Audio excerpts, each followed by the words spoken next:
정호성 시인 그 73년도 대한일보 신춘문예 당선자 그 첨성대라는 시를 한번 보겠습니다. 너무 옛날 거를 하셨네요. 이렇게 과거 시를 선택한 이유가?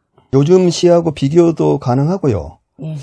이 첨성대라는 시를 그 독자분 중에 한 5달 전인가 이거 요청을 했었어요. 그 해설 좀 부탁드린다고요? 네. 그래서 이 시를 70년대 시지만은 요즘 시하고 비교하기가 괜찮을 것 같아서 이 시를 한번 보도록 하겠습니다. 첨성대. 그 첨성대는 경주에 있는 그 첨성대를 말하는데요. 여기에 있는 그 첨성대라는 것은 그 수 놓는 그 수틀, 그것을 지금 첨성대라고 해서 지금 쓴 시예요. 이 시는. 그래, 할머님 눈물로 첨성대가 되었다. 일평생 꺼내보던 손거울 깨뜨리고 소나기 오듯 흘리신 할머니 눈물로 밤이면 나는 홀로 첨성대가 되었다. 할머님 눈물로 첨성대가 되었다. 그 말은 할머니가 술을 놓으면서 첨성대 같은 그 수틀에다 놔놓고 술을 놓으면서 눈물이 되었다. 그런 말을 지금 이렇게 하는 거거든요. 그 일평생 꺼내보던 손거울 깨뜨리고, 이 말은 사람이 죽게 되면은 이렇게 손거울이라든지 아니면은 바가지를 이렇게 문턱에다 놔놓고 이렇게 딱 깨트리고 지나가거든요. 그런데 손거울을 깨트렸다는 것은, 손거울이라는 것은 그 인연 아니에요. 남과 여의 인연일 때 처음 주는 거울이거든, 그게요. 그래서 아름다움을 가꾸기 위한, 여성으로서 아름다움을 가꾸기 위한 손거울인데, 이게 깨트려졌다는 것은 더 이상 아름다움을 가꿀 필요가 없다. 남편을 위해서라든지 가족을 위해서 아름다움을 가꾸는데, 옛날에는 아름다움을 가꾸질 않고 죽게 되면 화장도 안 하고 소복만 입고 사치를 못하게 되잖아요, 거기가. 그래서 그 아름다움을 가꾸는 것을 다 포기를 했다, 이런 말이 되는 거거든요. 그래서 소나기 오듯 흘리신 할머니 눈물로 밤이면 나는 홀로 첨성대가 되었다. 밤이면 항상 첨성대 같은 수틀에서 술을 놓고 있었다, 이런 말이 돼요, 여기서는. 근데 예. 저는 여기 일련에서 느껴지는 게, 할머니가 손자를 키워야 되는 그런 상황인가, 그렇게도 이제 인지가 되는 게, 할머니가 손주를 잘 키워야 하는 그런 또 이미지 같기도 해요. 그러니까 과부가 아니고 할머니 손에 키우려면 또 훨씬 더 힘들잖아요. 예. 노년의 나이까지 들어서. 네. 할머니가 키워낸 첨성대, 그렇게 정성을 다해서 정한수를 이렇게 떠놓고 왜 빌잖아요, 많이. 예. 그렇게 온갖 정성과 마지막까지 고열을 짜내서 키워낸 어떤 그 생명. 예. 또 그런 그렇죠. 모성을 말하는 것 같기도 해요. 예, 그것도 같이 들어있어요, 여기는. 네. 그 술을 놓듯이 한 땀 한 땀 그 정성을 들여서 손주를 키워낸 거. 그 노년의 수고. 예. 수고. 요즘도 그런 사람들 있잖아요. 많죠. 예. 인간 택배로 그냥 배달을 하면은 예. 할머니, 할아버지가 떠나서 키우는 분들이 많죠. 그래서 한 단 한 단 눈물의 화강암이 되었다. 할아버지 대필이 밤새 불던 금은밤, 첨성대 꼭 껴안고 눈을 감은 할머니, 수놓던 첨성대의 등장불이 되었다. 한 단 한 단 눈물의 화강암이란 것은 수놓는 수틀 안에 한 땀 한 땀, 그것이 눈물의 화강암이 되니까 그거에다 한스러운 것을 한 땀 한 땀 화강암 같이 이렇게 박아 넣는 거다, 이 말이죠. 네. 수틀에다가. 그래서 할아버지 대풀이 밤새 불던 금은밤이라는 것은, 돌아가시고 없잖아요, 할아버지는. 돌아가시고 없는데 대필이란 건 슬프잖아요, 밤에 부는 그 대풀이란 것은. 단소는 조그마한 것으로 배 앞으로 이렇게 부는 거고, 대금은 어깨 쪽으로 해갖고 옆으로 이렇게 부는 걸 대금이라고 그러거든요. 네. 그러면은 보통 그 대금은 옛날에 서민들이 불었던 거고, 단소는 양반들이 불었던 것이에요. 악기도 이 구분이 옛날은 돼 있었어. 가야금은 보통 서인들이라든가 그 기생들이 했던 거고, 왕이 이렇게 치는 것은 수금이라 해가지고 검은고는 굉장히 높은 그걸로 치고 양반들이 하고 그런 거거든요. 그래서 그 단소 같은 경우는 왜 그러면 그렇게 말을 했냐면은, 양반이 어깨에다 놔놓고 막 머리를 흔들면서 그 갓을 쓰고 불 수는 없잖아요. 좀 그 천인들 같이 그 처신머리 없이. 그래서 앞에다 대놓고 단정하게 탁 놔놓고 움직이지 않고 아주 그 깔끔하게 이렇게 부는 거. 음악도 자기 수양을 하는 것처럼. 원래 음악이 자기 수양이에요, 양반들한테는. 그러니까 그 격에 맞게, 율에 맞게 양반은 예. 신년을 예. 살려서 해야 되는 거죠. 그렇죠. 그래서 할아버지 대필이 밤새 불던 금은밤. 그러면 금은밤이란 것은 칠흑 같은 밤이거든요. 네. 예. 그 밤에 대필 소리만 들렸다는 것은 할머니의 기억 속에 할아버지의 기억이 이렇게 계속 떠올랐다. 되는 거죠. 예, 네. 그걸 지금 이야기하고 있는 거예요. 그래서 첨성대 꼭 껴안고 눈을 감은 할머니, 수놓던 첨성대의 등장불이 되었다. 등장불이 되었다는 것은 거기 한 땀 한 땀에 옛날에 초롱불같이 조그만 그 등장불 하나에다가 그 눈을 꽂아놔 놓고 이렇게 수를 놓잖아요. 그래서 여기에 첨성대라는 말이 수놓던 첨성대라는 말이 얘가 나오기 때문에 첨성대라는 것은 수를 놓은 수틀이다. 그 하늘 별을 보던 그것이 아니고 한 땀 한 땀은 하늘의 별이고 그 수틀에 꽂힌 별이고 할머니의 수많은 그 캄캄한 시간들을 손주와 함께 이제 같이 살아나가는 그런 또 모습인 것도 같아요. 예. 그러면서 인생을 살아가고 한 것이 여가 들어앉아 있죠. 그래서 밤마다 할머니도 첨성대되어 댕기 꽃댕기에 붉은 댕기 흔들며 이게 운율이 아주 나보기 엮고 갔을 때는 한같이 아주 운율같이 보이지요. 네, 이게 이제 음악으로 말하면 아까 그 대금에서 이렇게 어깨와 고개를 이렇게 흔들던 그런 모습 같네요. 별석으로 달아난 순례를 따라 동짓달 흘린 눈물, 북극성이 되었다. 그래서 그 한 땀 한 땀이 참 다 그 하늘의 별처럼 꽂혀가면서 수를 놓고 있었다. 이런 말이에요. 별 속을 따라 달아난 순례를 따라, 별 속으로 달아난 순례를 따라. 그 젊었을 적의 모습이에요. 그래서 싸락눈 같은 별들이 싸락싸락 내려와 그 한 땀 한 땀이 싸락싸락 내려와 첨성대 우물 속에 퐁당퐁당 빠지고 그 수 놓는 그 수틀에 빠지고 나는 홀로 빙빙 첨성대를 돌면서 이제 손자가 빙빙 돈 것도 되지만은 그 바늘이 한 땀 한 땀 첨성대를 뺑 돌잖아. 수틀 안에서 첨성대에 떨어지는 별을 주었다. 하나하나. 노래 같네요. 예, 별 하나 질 때마다 한 방울 떨어지는 할머니의 눈물 속 별들의 언덕 위에 버려진 버선 한 짝 남몰래 흐느끼고 붉은 명주 옷고름도 밤새 울었다. 그 아주 눈물지게 지금 이야기해놨잖아요. 별 하나 질 때마다, 별이 하나 질 때마다는 거기에 한 땀 한 땀이 완성이 될 때마다 한 방울 떨어진단 말이에요. 눈물이.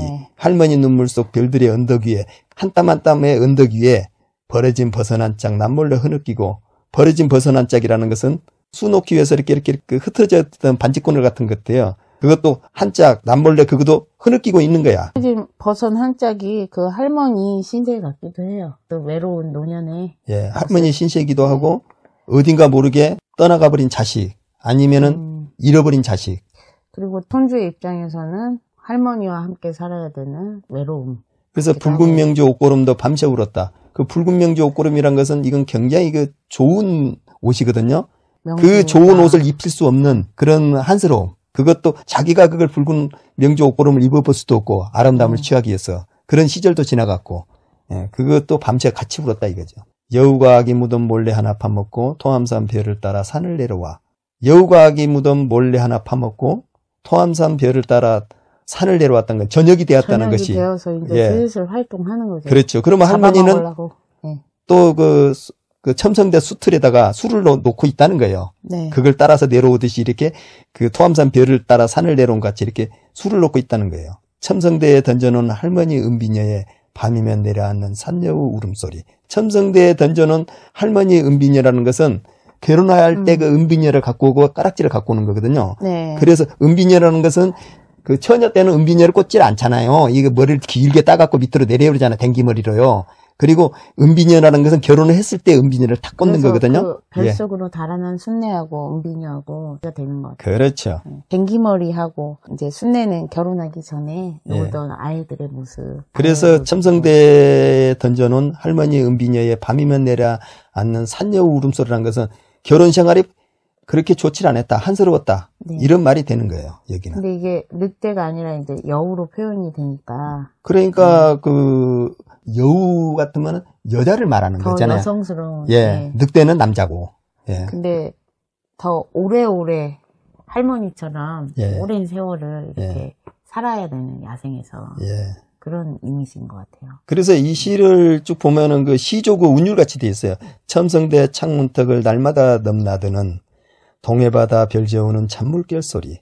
첨성대 앞푸른 봄길 보리밭길을 빗쟁이 따라가던 송아지 울음소리. 그러니까 첨성대 창문턱을 날마다 넘나들었다는 것은 밤마다 수 놓는 술틀, 첨성대 수틀에다 술을 놨다 그 말이고 동해바다 별지우는 잔물결 소리는 거기에다가 자기의 한스러운 모든 잡념이라든가 근심 걱정을 거기다가 잔잔한 근심들 잔물결 소리를 거기다 다 재웠다 이 말이에요. 수양을 하듯이 그렇죠. 돌을 쌓듯이 그렇게 술을 놓으시었던 예. 거죠. 그래서 첨성대와 푸른 봄길, 푸른 밭길을, 보리밭길을. 그러면 첨성대와 푸른 봄길, 보리밭길이라는 건 굉장히 배고팠을 때를 지금 이야기하고 있는 거예요. 보리가 피기 전에, 보리고기라고 그러면 그래서 그걸요. 보리가 피기 전에 보리가 나와야지 먹고 살 거인데 그 보리가 아직 안 나왔어. 그래서 그때를 살기 위해서 할 수 없이 빚쟁이 따라가던 송아지 울음소리 있잖아. 송아지도 팔고 있는 건 다 팔아서 그때를 갖다 또 넘겨야 되니까. 보릿고개를. 예. 그래서 우리의 70년대에는 이미 이제 보릿고개는 아니었어요. 5, 60년대, 40년, 30년대. 그때 힘들게 살았던 우리 할아버지 세대들. 그리고 지금으로 하면 한 70대 정도도 다 알 수가 있어요. 이것을. 기억해요. 예. 그래서 그 세대에 대한 이야기를 지금 하고 있는 거예요. 이거는. 빙빙 첨성대를 따라 돌다가 보름달이 첨성대에 내려앉는다. 그리고 뭐야? 빙빙 첨성대를 따라 돌다가 보름달이 첨성대에 내려앉는다는 것은 보름달이라는 게 뭐냐면은 수틀이에요, 수틀. 첨성대를 따라 돈다는 것은 그 수틀이라고 그랬잖아요. 보름달이라는 건 둥그런 수틀을 지금 이야기하고 있는 거예요. 첨성대에 내려앉는다. 할아버지 대지팡이 첨성대에 기대놓고, 대지팡이라는 것은 할아버지 대지팡이는 바늘을 말해요. 바늘. 온 마을 석등마다 불을 밝힌다. 온 마을에 그 수놓는 사람들, 여인네들, 그 한스러운 거, 집집마다 여인들의 아픈 그 기억. 사연들이 예. 그 수 한 땀 한 땀에 다 들어가듯이 그렇게 표현이 돼 있네요. 예, 그러면서 옛날에는 시집 가기 전에 보통 그 이렇게 수를 놓고 하는 것은 그 수양을 하기 위해서 그래요. 왜 그러냐면 수는 잠깐만 잘못 놓게 되면 자기 손을 찌르잖아요. 그리고 양반가에서 많이 났죠. 예. 또. 그래서 손을 찌르기 때문에 정신을 집중하지 않으면 안 돼. 그 잡념을 갖고 저 건너편에 총각 생각하다가는 이게 망하는 거단 말이에요. 양반 집안에서. 그리고 이제 그 바느질, 삭바느질 같은 거 해가지고. 그렇죠. 또 그 살림에 보태기도 많이 하셨잖아요. 예. 그래서 수를 놓는다는 것은 수양의 의미가 더 많이 있다. 이 안에는. 그 옛날이가 한스러운 것은 수를 놓는 것으로 한스러운 것을 삼기는 조금 쉽지 않아요. 근데 안으로 내적으로 이렇게 그 수양을 하는 것이 그 한스러운 것을 다스리는 것이 수 놓는 것이라면은 바깥으로 이렇게 이 한을 푸는 것은 다듬이질이에요. 빨래를 다 하고 난 뒤에 다듬이 돌에다가 놓고 이게 다듬이질을 이렇게 하면서 한을 좀 푸는 거거든요. 속이 좀 풀리잖아요. 그렇게 해서 두드리면은 속상한 것도. 그래서 할아버지 첫날 밤 촛불을 켜고 첨성대 속으로만 산길 가득 걸어가서 나는 홀로 별을 보는 일관이 된다. 이건 뭔 말이냐면 할아버지 첫날 밤 켠 촛불을 켜고 그러면 시집 올 때 그 신혼 첫날 밤에 켰던 촛불 같은 불을 켜놔놓고 그런 생각을 갖고 첨성대 속으로만 그 수 놓는 틀 속으로만 산길 가득 걸어가서는 나는 홀로 별을 보는 일관이 된다는 거. 그 수 놓는 수틀 안에다가 일관처럼 하나하나 별을 갖다 거기다 수를 놓는다. 그런 말이 되는 거예요. 여기서. 그래서 지게에 별을 지고 머슴은 떠나가고 지게에 별을 지고 머슴 떠나갔다는 것은 가버렸다는 뜻 아니에요. 수가 다 낮았다 그 말이거든요. 이 말은 그 머슴, 일하던 머슴, 수를 놓던 할머니는 다 떠나가고 그 머슴은 떠나가고 할머니 소반에 새벽별 가득이고 인두로 고이 누빈 대동정 같은 반월성 고갯길을 걸어오신다. 그러니까 할머니 소반에 새벽별 가득이고는 수를 나눴던 수, 화폭. 한복의 어떤 치마라든가 그렇죠. 옷이라든가 거기에 수가 예쁘게 낮이잖아요. 그렇죠. 이불이라든가. 이불이라든가. 그다음에 베개 그 옆에 있던 거 동그란 거. 예, 거기다가 보통 이제 수. 그 수를 가득이고 소반에 새벽별 가득이고 인두로 고인읍은 배동정 같은이란 것은 배동정이란 것은 옛날에 그 목 있는데 여기가 때가 많이 타니까 하얗게 하얗게 해갖고 배동전을 이렇게 그 길게 이렇게 하잖아요. 네. 그래서 반월성 고갯길을 걸어온다는 것은 반월성 같은 이렇게 쭉 수가 낮아 있는 그것을 걸어온다 이 말이 되는 거죠. 굽어진 길을. 그래서 단오날 밤 그네 타고 기림숲을 떠오르며 단오날 밤이란 것은 그 동그란 그 수틀을 지금 이야기하고 있는 게 수 낮아 갖고 있는 거, 그 동그란 거 안에 낮아 갖고 있는 거 단오날 밤. 그네 타고 기림숲을 떠오르면 하면은 그 화폭이 어디에 들어가야 되잖아요. 치마폭 밑으로 들어간다든지 베개 속으로 들어가든지 이불 속으로 들어가야 돼요. 그 떠오르면 그러니까 이것이 이제 완성이 돼서 떠오르면 흰달빛 모시치마 홀로선 누님이여 수 놓는 곤 옷이 만들어진 것이여 이런 말이라고 볼 수 있죠. 여기는 오늘 밤 어머니도 첨성대를 낳고 나는 수놓는 할머니의 첨성대가 되었다. 할머니의 눈물에 화강암이 되었다. 그러니까 그 눈물로 만들어진 수놓는 과정을 이런 식으로 쭉 이야기했어. 그러면 이 뒷편도 보면 아까 이야기하듯이 오늘 밤 어머님도 첨성대를 낳고 나를 낳고 이 말이 되잖아요. 손자를 낳고 또 나는 수놓는 할머니 첨성대가 되고 할머니는 나를 키우는 첨성대처럼 첨성대 그 수놓는 것처럼 한 뜸 한 뜸 유물처럼 이렇게 한 단 한 단. 예, 그러면서 할머니 눈물에 화강암이 돼가잖아. 이제 슬슬 굶어 날아갈까 그런 식으로 키우잖아요. 그래서 이 시를 보면은 지금 시하고 비교하여 보면은 상당히 그 감성적으로 많이 틀린 것이 있잖아요. 이 안에가.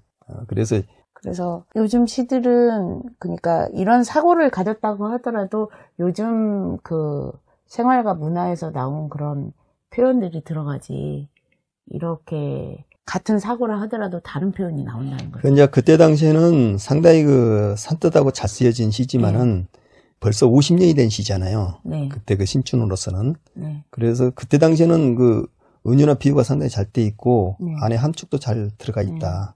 예. 스토리도 다 돼 있고. 예, 그러죠. 굉장히 뛰어난 시라고 봐요. 예. 그렇게 해서 더 시라는 것이 어려워질 수밖에 없는 것 같아요. 아도르누가 말한 것처럼. 더 어려워질 수밖에 없고 현대 예술이라는 것이. 예. 그게 맞는 것 같아요.